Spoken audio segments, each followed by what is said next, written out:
Okay, good morning everyone. I will be showing you a short tutorial on how to log in your Eskuela account or log in into Eskuela. So first things first, open any browser and type in the address bar, not in the search, but in the address bar above, the exact address or URL of Eskuela.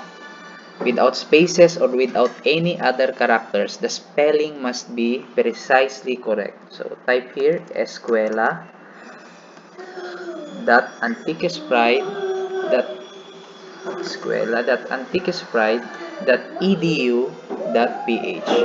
Okay, and then after that, press enter, and we will be directed to the homepage of the escuela. Next, locate the login link at the upper right of the page so that we will be directed to the login page. Now, common errors come in here, wherein many of our users use the login box to type their account and credentials in these login boxes. But we will not be using this one except for some few users who have administrative roles. What are we going to do is we must click the Google button here so that we can log in and enter our credentials. Okay, so first the email that was provided to us, example jose.delacruz@antiquespride. Take note that antiquespride.edu.ph, it has no spaces and no other characters except period. All of the email address are first name and last name appended with @antiquespride.edu.ph. Okay, so press enter.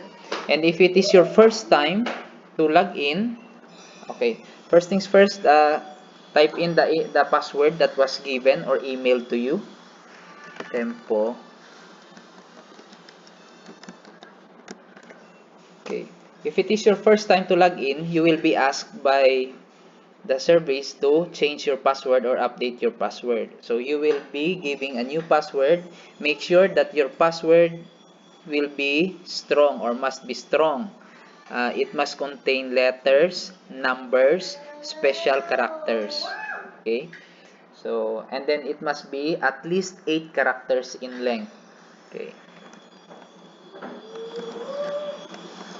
Okay, we will nominate and type it again. Okay. Then after nominating, click next.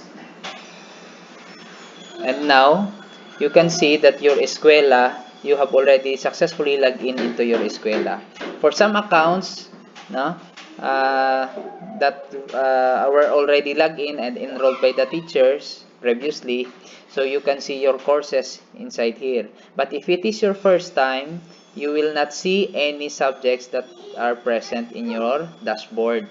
But instead, inform your teacher that, sir or mom, I have already logged in the escuela. You may now search my name and enroll it in the course that you are teaching.